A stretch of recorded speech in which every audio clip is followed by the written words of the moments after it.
반갑습니다. 이제 9급 국가직 시험이 한 3개월 남았습니다. 3개월. 그죠? 80일도 안 남았고요.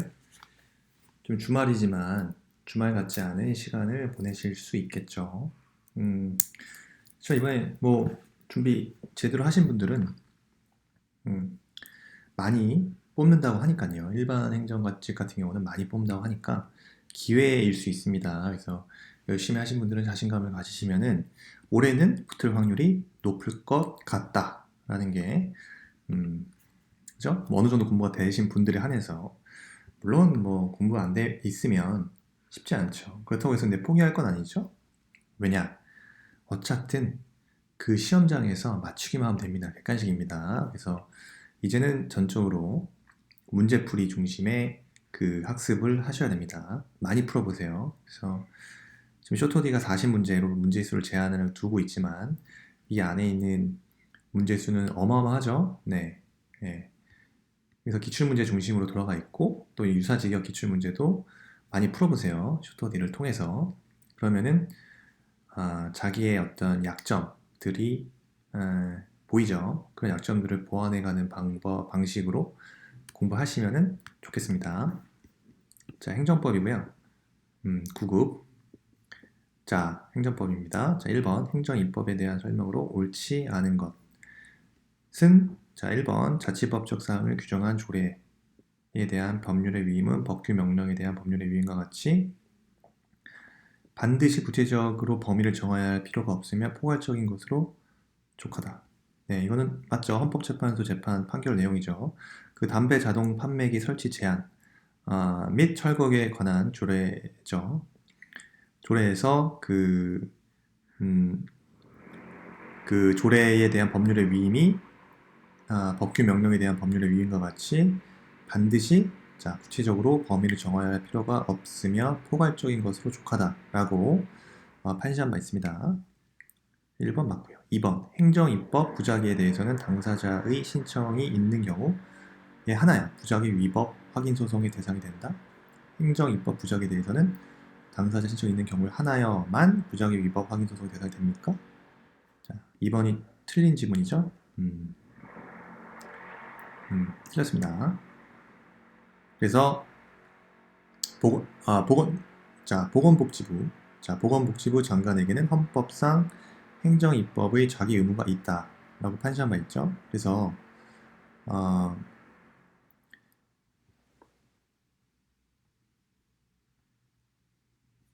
당사자 신청이 있는 경우에 하나요. 이 부분이 틀렸어요. 예를 들어서 이 보건복지부 장관이 의료법과 대통령령의 위임에 따라 그 치과 전문 자격시험 제도에 관한 시행규칙을 개정하거나 필요한 조항을 신설하는 등의 제도적 조치를 마련하지 아니하는 그 부작위. 이 부작위 뭐죠? 진정입법 부작위에 대해서는 헌법소원청 가능하죠. 이러한 부작위는 추상적 법령에 관하여 제정 여부 등은 그 자체로서 국민의 구체적인 권리 의무에 직접적 변동을 초래하는 것은 아니라고 봤죠. 따라서 행정소송의 대상이 될 수 없고, 그죠? 행정소송의 대상이 아니라 이것은 헌법소원의 대상이 된다는 겁니다. 따라서 그 보건복지부 장관에게는 헌법상 행정입법의 자기 의무, 그죠? 보건복지부 장관에게는 헌법상 행정입법의 자기 의무가 있는 거예요. 그래서 2번은 틀린 지문이에요.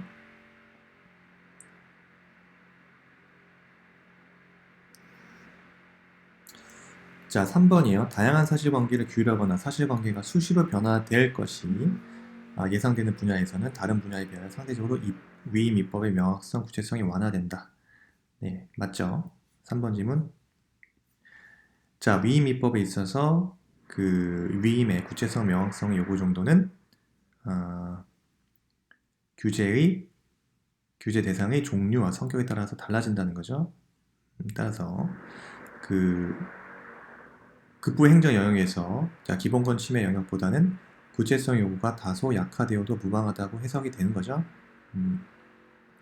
또 다양한 사실관계를 규율하거나 이런 거죠. 사실관계가 수시로 변화될 것이 예상될 때는 자, 위임의 명확성 요건이 역시 완화됩니다. 자, 옳은 질문이죠.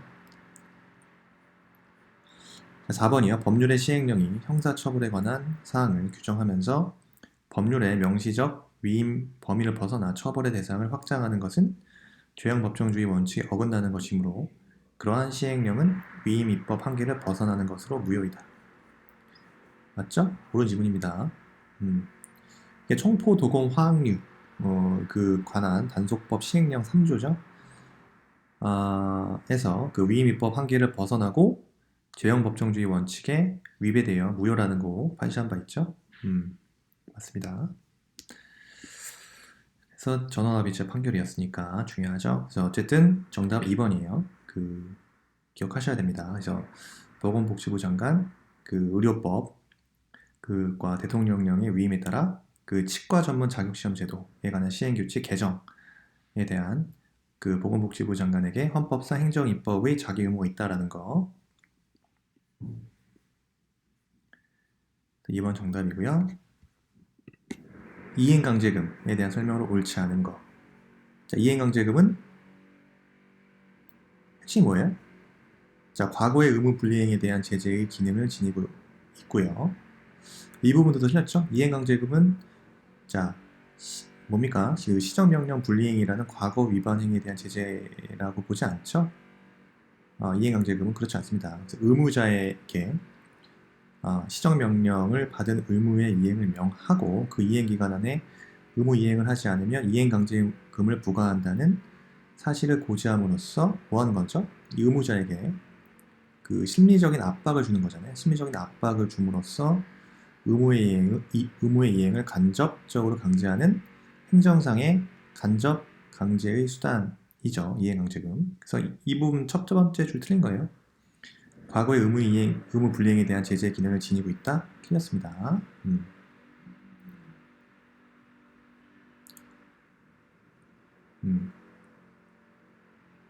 따라서 그 뒷부분부터 읽어볼까요? 이행강제금이 부과되기 전에 의무를 이행한 경우라도 시정명령이 정한 기간을 지나서 이행한 경우라면 이행강제금을 부과할 수 있다? 이 뒷부분도 틀렸죠? 앞부분 뒷부분 다 틀렸어요. 그래서 이러한 이행강제금은 본질상 그 시정명령을 받은 의무자가 이행강제금이 부과되기 전에 그 의무를 이행한 경우 시정명령에서 정한 기간을 지나서 이행한 경우라도 이행강제금 부과할 수 없죠? 1번 질문이 틀렸습니다. 자, 2번 건축법상 허가권자 이행강제금을 부과하기 전에 이행강제금 부과 징수한다는 뜻을 문서로서 계고하여야 한다. 맞고요. 결론 암기하셔야죠. 자, 3번 이행강제금 납부의 최초 독촉은 징수처분으로서 항고소송의 대상이 되는 행정처분이 될 수 있다. 맞죠.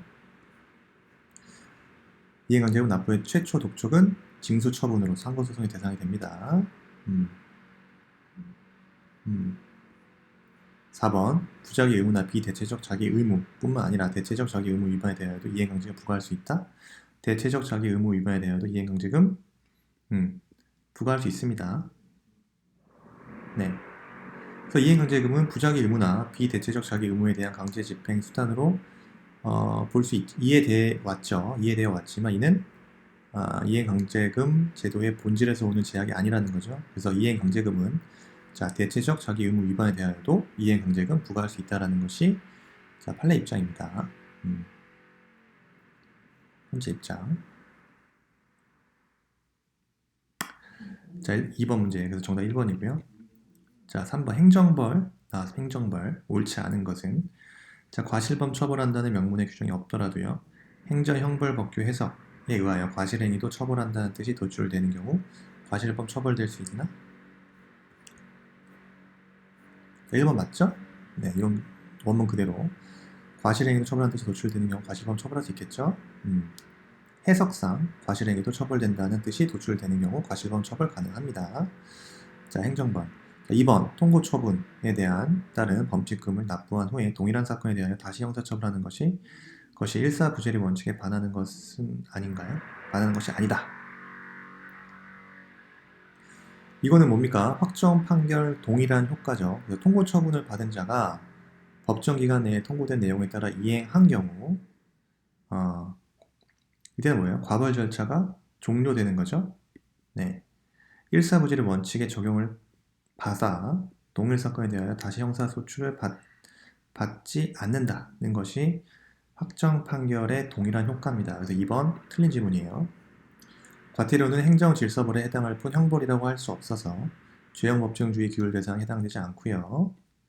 자, 3번도 맞고요. 과태료는 행정질서 유지를 위한 행정질서벌에 해당할 뿐이고 뭐죠? 형벌에 해당할 수 없다는 거죠. 형벌이라고 볼 수 없어요. 그래서 죄형법정주의 규율 대상에 해당하지 않는다. 이거 꼭 중요한 지문이죠. 4번 과태료를 부과하는 근거 법령이 개정되어 행위 시 법률에 의하면 과태료 부과 대상이었지만 재판 시 법률에 의하여 부과 대상이 아니게 될 때 특별한 사정이 없는 한 과태료 부과할 수 없다. 맞습니다. 그래서 질서 위반 행위 규제법, 그 법 적용 시간적 범위에 대한 조문이죠. 자, 질서 위반 행위 성립과 과태료 처분은 원칙, 행위 시 법률에 따릅니다. 행위 시 법률.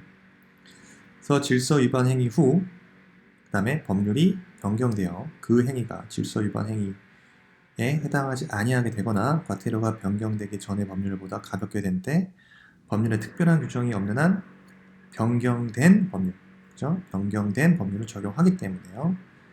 그때는 마찬가지죠. 특별한 사정이 없는 한 과태료 부과할 수 없다. 네, 옳은 지문이에요. 그래서 질서 위반 행위의 성립과 과태료 처분은 행위 시, 기억하세요. 행위 시 법률에 따른다. 4번 지문 옳죠? 행정대집행법상 대집행에 대한 설명으로 옳지 않은 것을 보겠습니다. 행정대집행법상 대집행에 대한 설명 옳지 않은 거예요. 대집행에 소요된 비용은 납부하지 아니한 때에는 국세징수에 의하여 징수할 수 있다. 맞습니다. 행정대집행법에 따라 의해 국세징수법 절차에 따라 강제징수되죠. 1번 옳고요. 자, 2번 계고가 반복적으로 부과된 경우 1차 계고가 행정처분이라면 같은 내용이 반복된 2차 계고는 새로운 의무를 부과하는 것이 아니어서 행정처분이 아니다. 그렇죠? 1차 계고, 예를 들어 이거죠. 핵심은 그겁니다. 이때 2차, 3차 계고소는 뭡니까? 새로운 철거 의무를 부과한 것이라고 보지 않는다는 게 판례 입장이죠. 그래서 행정대집행법상 건물철거 의무는 제1차 철거 명령 및 계고 처분으로 발생 이미 한 거죠. 그래서 2차, 3차 계고 처분은 새로운 철거 의무를 부과한 것이라고 볼 수 없고요. 다만 연기통지죠. 대집행 기한의 연기통지에 불과한 것이므로 행정처분이 아니라는 게 판례 입장이죠. 2번도 맞습니다. 3번 대집행의 내용과 범위는 대집행 계고서에 의하여서만 특정되어야 하는 것은 아니고요. 계고 처분 전후에 송달된 문서나 기타 사정을 종합하여 행위의 내용이 특정되면 족하다. 3번 맞죠? 맞습니다. 그 행위의 내용과 범위가 반드시 철거명령서나 대집행 계고서에 의하여서만 특정되어야 하는 것은 아니에요. 그 처분 전후에 송달된 문서나 기타 사정 종합해서 행위 내용이 특정되면 족합니다. 맞고요. 4번 계고서라는 명칭이 한 장의 문서로서 건축물의 철거 명령과 동시에 그 소정 기한 내에 자진 철거하지 아니한 때 대집행할 뜻을 미리 계고한 경우 뭡니까? 건축법에 의한 철거 명령과 행정대집행법에 의한 계고 처분은 각 그 요건이 충족되었다고 볼 수 없는가? 틀렸죠? 이때 건축법에 의한 철거 명령과 행정대집행법에 의한 계고 처분은 독립하여 있는 것으로서 각 그 요건이 충족되었다고 본다는 것이 판례 입장이에요. 이때 그래서 결론이 달렸다. 그래서 5번 볼게요. 옳은 거 올라했죠. 1번 하천 조명 허가 성질상 일반적 금지의 해제에 불과하여 허가의 일정한 요건을 갖춘 경우 기속적 판단하여야 한다. 틀렸죠? 그래서 새로운 법률상의 권리 능력, 법률 관계 설정하는 형성적 행정행위 강학상 특허에 해당하죠. 특허. 네. 그 재량항입니다. 그래서 1번 틀렸고요.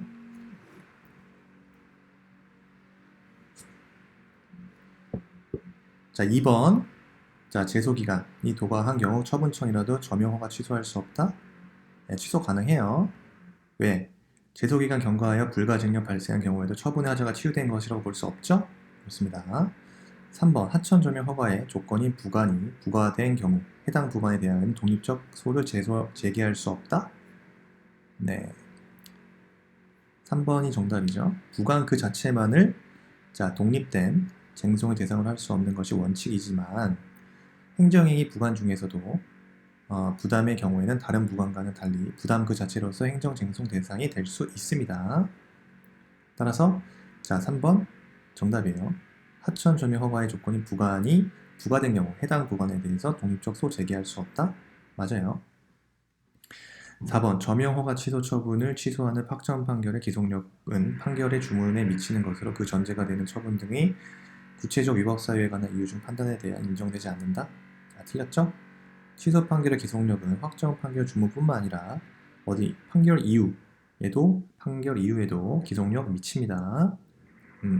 그래서 4번은 틀린 지문이에요. 자, 여기까지 하고요.